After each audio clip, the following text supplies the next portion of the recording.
After more than 23 weeks shut due to the coronavirus pandemic, the British Museum has reopened its doors to visitors today. There have, however, been some changes, both in health and safety precautions and what is on show. Joining me now is the former British Museum trustee, Bonnie Greer. Hello to you, Bonnie Greer.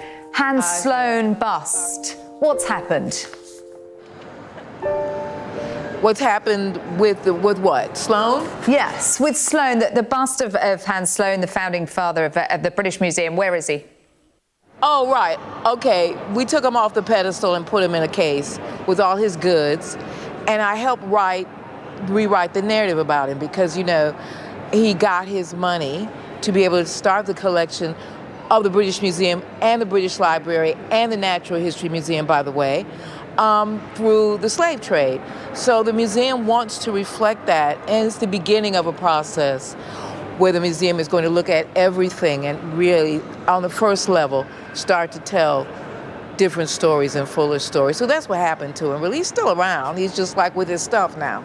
Yeah, so it's not about removing him, but you describe it as rewriting the narrative, putting his place into context. Yeah, I mean, he's here.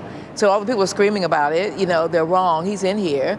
Except now we're saying, and then he did this, and this is where he got that, and this is where he got this, and this is where he got this, and this is how he got that, and this is...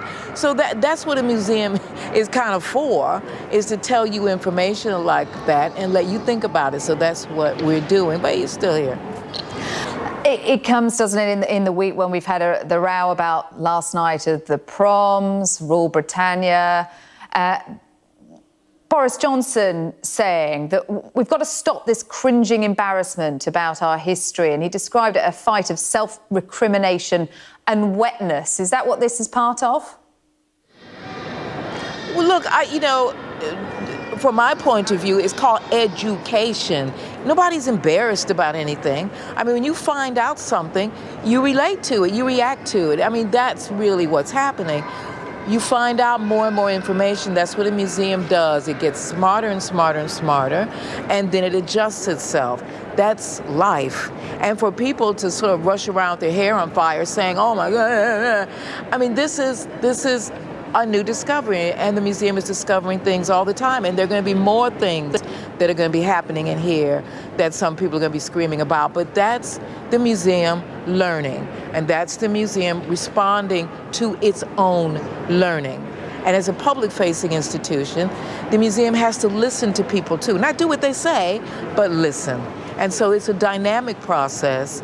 And we got a great director who's totally involved in that. I'm doing a project with him called The Era of Reclamation that's part of that. And the museum is going to adjust itself as it learns. And that's what it's about, as it learns. And that's what's exciting about being here now.